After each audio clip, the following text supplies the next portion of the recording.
Cada límite que no sostienes educa a la gente a romperte. No necesitan gritarte, no necesitan humillarte, no necesitan imponerse con fuerza. Basta con observar un detalle. El segundo exacto en el que retrocedes. Ese microinstante en el que suavizas tu postura, en el que justificas algo que no te gusta, en el que te ríes para tapar una incomodidad, en el que dices no importa cuando sí importa. Ese segundo es el que define cómo la gente te tratará después.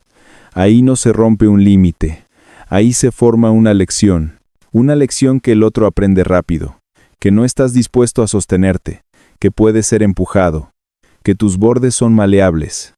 Y cuando alguien aprende eso, no lo olvida. Lo más silencioso de esta realidad es que el mundo no responde a lo que dices, responde a lo que permites. Puedes tener un discurso firme, una idea clara, una intención honesta, pero si tus límites se quiebran al primer signo de incomodidad, las personas entienden que tus palabras no tienen peso. El límite sin consistencia es una puerta entreabierta. No protege, no define, no contiene. Y una puerta entreabierta invita a pasar. No porque la gente sea cruel, sino porque la conducta humana sigue patrones simples. Si algo se puede cruzar sin consecuencia, se cruza. Y mientras tú intentas mantener la paz, otros aprenden cómo entrar en tu espacio emocional sin pedir permiso. El rompimiento no ocurre de golpe, ocurre en acumulación. Empieza con una interrupción que dejas pasar, con una falta de respeto que justificas, con un comentario hiriente que decides ignorar, con un favor que no querías hacer pero hiciste, con una manipulación que no enfrentaste porque te dio miedo la reacción. Cada uno de esos gestos parece pequeño, pero juntos crean un mensaje claro. Puedes hacerlo de nuevo. Y lo harán.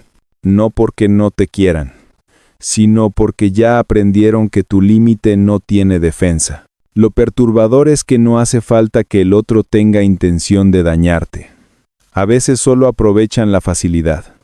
El ser humano es práctico. Si ceder te mantiene en silencio, continuarán. Si ceder te hace accesible, insistirán. Si ceder te hace soportar lo intolerable, repetirán lo intolerable.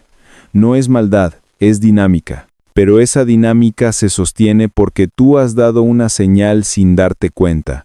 La señal de que prefieres incomodarte tú antes que incomodar al otro. Y una vez esa información entra en su mente, tu límite deja de ser un muro y se convierte en una recomendación suave que nadie siente obligación de respetar. Lo más inquietante es que, con el tiempo, no solo ellos aprenden a romperte, tú también aprendes a romperte a ti mismo. Te acostumbras a no sostener lo que sientes, te acostumbras a callar lo que hiere, te acostumbras a soportar lo que desgasta, te acostumbras a vivir sin exigir reciprocidad. Y cuando esa costumbre se convierte en identidad, dejas de darte cuenta del daño. Ya no parece abuso, ya no parece invasión, ya no parece irrespeto, parece rutina. Y en esa rutina, tu límite se erosiona hasta desaparecer. Ese es el verdadero impacto. Cuando tu mente deja de defender lo que te pertenece, el mundo aprende a no respetarlo. Cuando no sostienes tu límite, educas al otro a atravesarlo. Y cuando atraviesan tu límite, educas a tu mente a aceptarlo. Es un círculo que se cierra sobre ti. Un círculo que empieza con un gesto pequeño, pero termina convirtiéndose en una forma de vida. Una forma en la que no decides, sino que resistes. No eliges, sino que te adaptas. No hablas, sino que te tragas todo lo que deberías enfrentar. Cada límite que no sostienes no es solo una rendición. Es una instrucción. Y alguien la está siguiendo. Hay un punto en el que te das cuenta de que la gente no te está rompiendo por maldad, sino por costumbre. Costumbre que tú mismo enseñaste. Porque cada vez que cediste para evitar un silencio incómodo, cada vez que sonreíste para no generar tensión, cada vez que dijiste sí para no decepcionar, estabas enviando una señal silenciosa. Puedes cruzar aquí, no pasará nada. Esa señal no desaparece. Se acumula, se repite, se vuelve parte de la dinámica, y de un momento a otro, Te encuentras sosteniendo cargas que nunca quisiste cargar, cediendo en situaciones que no te convienen, aceptando comportamientos que te desgastan, pero que ya se volvieron parte del contrato tácito de tus relaciones. El cuerpo lo siente antes que la mente. Esa presión en el pecho cuando algo te molesta, pero no dices nada. Esa rigidez en la mandíbula cuando te tragas una palabra que querías expresar. Ese cansancio extraño que aparece después de hablar con personas que constantemente atraviesan tus límites. Ese agotamiento emocional que no proviene del día, sino de la cantidad de veces que dejaste que invadieran lo que era tuyo. Ahí es donde empieza la fractura interna, cuando empiezas a notar que tus límites existen pero no viven, porque existen en tu cabeza, pero no en tu conducta. Lo que hace esta dinámica todavía más profunda es que la gente aprende rápido. Si un límite se sostiene, se respeta.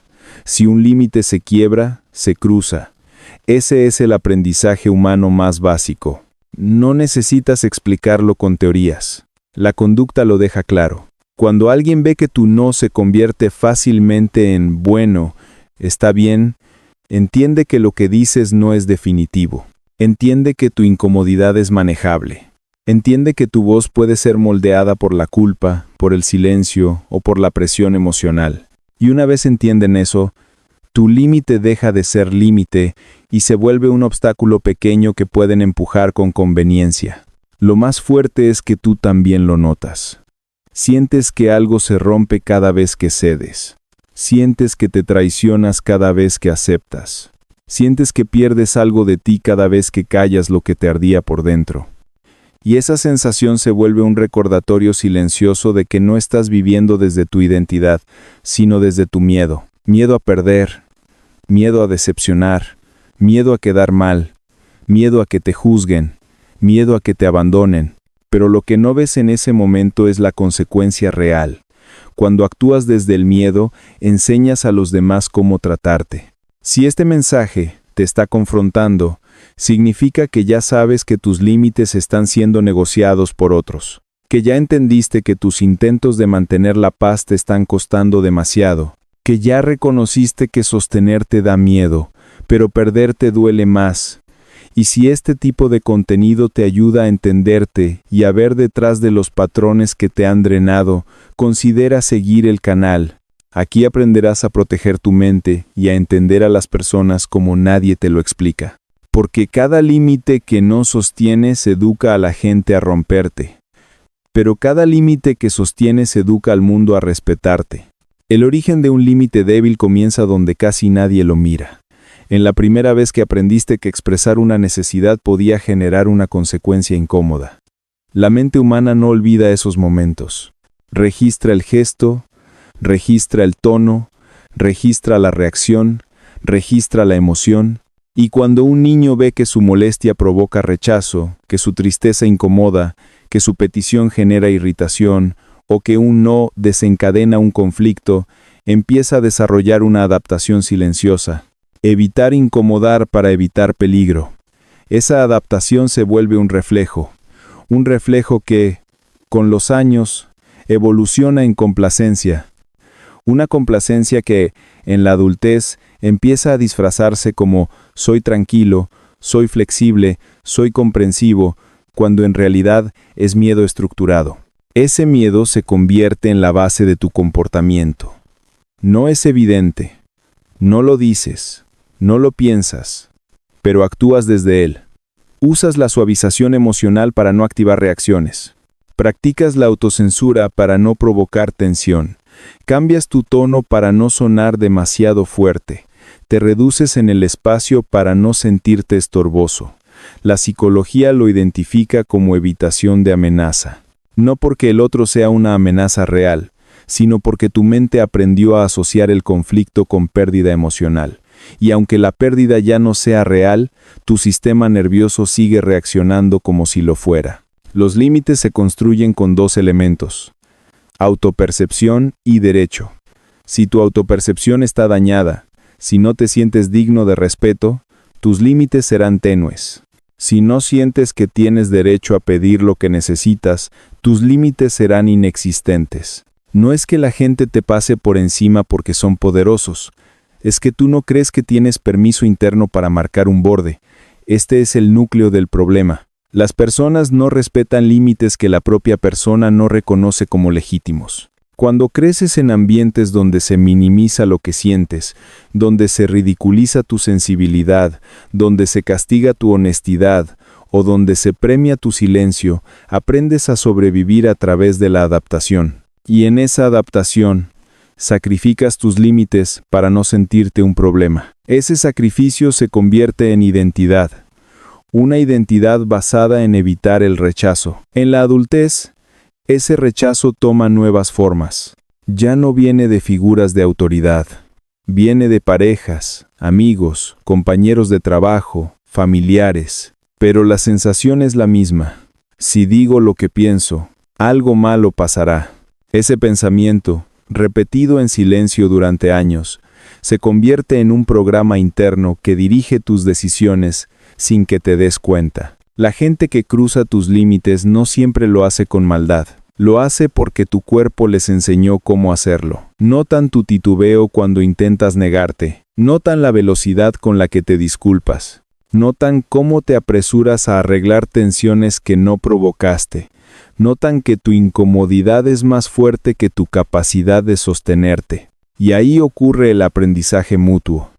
Ellos aprenden que tu límite es débil, y tú aprendes a no sostenerlo porque temes las consecuencias. Este patrón emocional crea lo que se conoce como identidad adaptada. Es una versión de ti construida para evitar conflicto, no para expresar autenticidad. Una identidad que sabe ajustarse a cualquier ambiente, pero que pierde claridad en sí misma. Una identidad que prioriza la estabilidad del entorno por encima de su propio bienestar. Ese tipo de identidad es atractiva para perfiles que buscan controlar, dominar o manipular, porque un límite débil es una invitación abierta para moldear tu conducta. Romper este patrón requiere entender que tus límites no se quiebran en el conflicto, se quiebran en el miedo al conflicto. Y solo cuando reconoces que tu mente está condicionada, puedes empezar a reconstruir lo que nunca debiste entregar, el derecho a sostener tu propio territorio emocional. En la psicología oscura, un límite débil no es solo una ausencia de defensa, es un punto de entrada. Quien busca controlar o influir sobre otros no empieza atacando, empieza observando. Analiza tu reacción ante la presión. Analiza tu silencio ante la incomodidad. Analiza cómo justificas lo injustificable. Analiza cómo suavizas tu malestar para no parecer problemático. Y cuando detectan que tu límite se quiebra con facilidad, ajustan su comportamiento para obtener más control con menos esfuerzo. La primera herramienta de control es la presión emocional sutil. No usan violencia, usan incomodidad, un gesto desaprobador, un cambio de tono, un silencio prolongado, una mirada calculada. Para alguien con límites fuertes, esto no significa nada. Pero para alguien condicionado a evitar conflicto, esas señales se convierten en detonantes. La mente interpreta esas señales como amenazas, y el cuerpo responde con cedencia. El controlador lo nota, aprende que no necesita explicitar nada. Solo necesita activar tu incomodidad para dirigir tu comportamiento. La segunda herramienta es el refuerzo intermitente. Alternan entre validación y frialdad, entre cercanía y distancia, entre aprobación y crítica. Esa inconsistencia crea tensión. Y la tensión es el combustible perfecto para romper límites. Porque cuando alguien no sabe qué versión del otro encontrará, ajusta su conducta para evitar malestar. Esa adaptación constante hace que cedas antes de tiempo. Y quien busca control aprende que tu mayor motivación no es tu bienestar, sino evitar perder la conexión. La tercera herramienta es la inversión de responsabilidad. Cuando finalmente intentas poner un límite, te hacen sentir exagerado, dramático, egoísta o injusto. Este mecanismo es devastador porque ataca la base de tu identidad adaptada, tu necesidad de ser visto como alguien bueno. Si creen que cuestionar algo te convierte en el problema, la presión interna de volver a ceder aumenta. Esa autoexigencia emocional se convierte en una jaula invisible que ellos utilizan a su favor. La cuarta herramienta es la manipulación narrativa. Cambian los hechos, minimizan sus acciones, exageran tus reacciones, redirigen la conversación. El objetivo no es tener razón, sino desgastar tu claridad. Cuando pierdes claridad, pierdes firmeza. Cuando pierdes firmeza, pierdes límites. Y cuando pierdes límites, el controlador obtiene acceso total a tu conducta. La quinta herramienta es la dependencia emocional inducida. Hacen que sientas que necesitas su validación, su compañía, su aceptación, alimentan tu miedo a perderlos, y una persona con miedo pierde toda capacidad de sostener un límite. Cada propuesta del otro parece más importante que tu incomodidad. Cada exigencia parece razonable si el precio de no cumplirla es el abandono. Esa dependencia crea un terreno fértil para el control total. La última herramienta es la desensibilización progresiva. Cruzan un límite pequeño y tú lo dejas pasar. Cruzan otro más grande y tú lo justificas. Atraviesan uno más profundo y tú te culpas. Cuando normalizan romperte, ya no necesitan esforzarse. Ahora eres tú quien adapta tu identidad para que sus cruces no te duelan tanto. La manipulación deja de ser activa y se vuelve estructural. Eres tú quien completa el trabajo que ellos empezaron. En psicología oscura, el control emocional no se mantiene por fuerza externa, sino por miedo interno. Y nada fortalece ese miedo tanto como un límite que nunca se sostiene. La autodefensa psicológica comienza con un principio simple pero incómodo. Un límite que no puedes sostener solo existe en tu imaginación. Todo límite real requiere una consecuencia, una postura, una estabilidad interna que no dependa de la reacción del otro.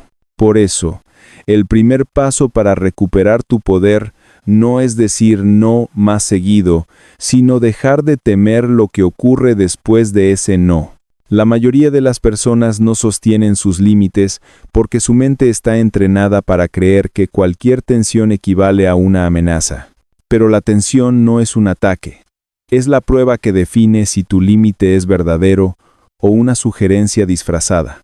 Aprender a tolerar esa tensión es el núcleo de tu recuperación. La segunda herramienta de autodefensa es reconstruir tu percepción del derecho. Tienes derecho a no estar disponible, a no decir que sí, a retirarte, a cambiar de opinión, a poner distancia, a no justificarte. Pero si creciste en ambientes donde tus necesidades fueron minimizadas, tu mente no reconoce ese derecho de forma natural. Por eso debes reeducarla.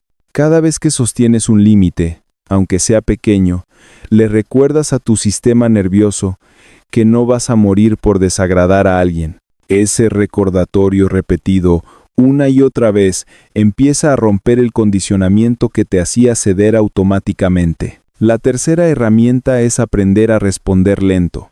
El controlador se alimenta de tu reacción rápida. Necesita que tomes decisiones desde el miedo, desde la urgencia, desde la necesidad de arreglar todo inmediatamente. Pero cuando respiras, pausas y piensas, cambias la dinámica. La pausa es poder. La pausa desactiva la manipulación. La pausa te permite responder desde tu criterio, no desde tu herida. Cuando respondes lento, el otro pierde la capacidad de guiar tu conducta mediante presión emocional. La cuarta herramienta es mantener tus explicaciones al mínimo. No tienes que justificar tus límites para que sean válidos. La explicación excesiva es una forma de pedir permiso sin querer. Es una manera de suavizar tu postura para no sentirse culpable. Pero un límite real no necesita convencer a nadie. Necesita sostenerse. Cuando reduces tus explicaciones, fortaleces tu autoridad interna. No eres agresivo. Eres claro. No eres distante. Eres consciente. Y quien intenta manipularte entiende rápido que ya no puede entrar por la puerta de tu culpa. La quinta herramienta es aceptar la incomodidad ajena sin asumirla como tu responsabilidad. Cuando alguien se habitúa a que cedas, cualquier límite les parecerá ofensivo. No porque sea injusto, sino porque rompe la dinámica que los favorecía. Ahí es donde fallan muchos. Confunden la molestia del otro con una señal de que ellos están haciendo algo mal. Pero no es así. La molestia del otro no define la legitimidad de tu límite. Define su dependencia de tus cedencias. Y si no aprendes a tolerar que otros se molesten, nunca podrás proteger tu espacio emocional. La sexta herramienta es diferenciar entre vínculo y acceso. No toda persona que te quiere merece acceso a tus zonas vulnerables.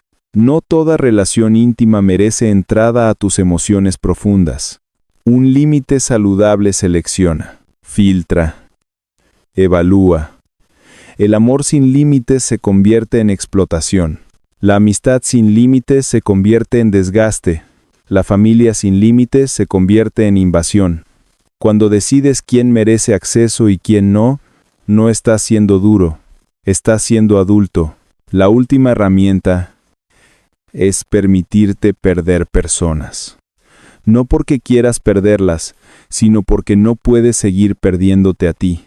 Y la verdad es esta: cuando sostienes un límite, la gente que se beneficiaba de tus cedencias será la primera en alejarse. No es una pérdida, es una depuración. La gente adecuada no se va porque sostienes tus límites, se queda porque los respeta. Hay un instante en la vida en el que ya no puedes seguir ignorando lo obvio. Estás cansado de sostener versiones de ti que fueron construidas para complacer, no para vivir. Ese cansancio no viene de trabajar mucho, ni de las responsabilidades del día, ni del peso de la rutina. Viene de todos los límites que dejaste caer para que otros estuvieran cómodos. Viene de las veces que hablaste suave cuando querías ser firme. Viene de las veces que te hiciste pequeño cuando querías ocupar tu espacio. Viene de cada momento en el que elegiste la paz externa a cambio de la guerra interna. Y cuando ese cansancio se vuelve insoportable, aparece una verdad que no habías querido ver. Tú entrenaste a la gente a romperte. Esa verdad duele porque te enfrenta contigo mismo. Te obliga a admitir que fuiste tú quien permitió los primeros cruces. Fuiste tú quien justificó lo que te hirió. Fuiste tú quien apagó su voz para no molestar. Fuiste tú quien entregó su tiempo, su energía y su presencia sin recibir reciprocidad. No hiciste nada de eso por debilidad, lo hiciste por miedo. Miedo a perder, miedo a generar rechazo, miedo a quedarte solo. Pero lo que no viste es que en ese proceso de complacer, te estabas perdiendo a ti. Estabas sacrificando tu autenticidad a cambio de una estabilidad que nunca fue real. El punto de inflexión llega cuando entiendes que sostener un límite no es un acto de fuerza, sino un acto de identidad. Un límite firme no grita, no amenaza, no impone, simplemente existe. Es un espejo que muestra a los demás hasta dónde pueden llegar. Y cuando alguien intenta cruzarlo y tú no te mueves, ocurre algo poderoso. Por primera vez, te eliges. Ese gesto pequeño, casi invisible desde afuera, tiene un efecto profundo dentro de ti. Cada vez que sostienes un límite, recuperas una parte tuya que habías dejado caer. Recuperas claridad, recuperas criterio, recuperas presencia, recuperas voz. No esperes aplausos por ello. La gente que se acostumbró a tu cedencia no celebrará tu cambio, lo cuestionará, lo criticará, intentará que vuelvas a tu versión manejable. Esa resistencia no es una señal de que estás haciendo algo mal, es la prueba de que estás sanando. Es el síntoma de que la estructura emocional que antes te oprimía está empezando a desmoronarse. Y como todo cambio profundo, genera tensión. Esa tensión no debe asustarte, debe confirmarte que estás avanzando. Tu vida empieza a cambiar cuando dejas de temer la reacción ajena más de lo que temes traicionarte a ti mismo. Cuando tu límite deja de depender del comportamiento del otro y empieza a depender solo de tu identidad. Cuando ya no necesitas explicar por qué decides lo que decides. Cuando tu dignidad deja de ser negociable. Cuando entiendes que perder personas no es una tragedia si lo que salvaste fuiste tú. La frase final es esta. Cada límite que sostienes no solo educa a la gente a respetarte, te educa a ti a no volver a romperte. Esa es la forma más silenciosa y más poderosa de recuperar tu vida. Ese es el momento en que, por primera vez, dejas de ser la versión que sobrevivía y te conviertes en la versión que por fin vive.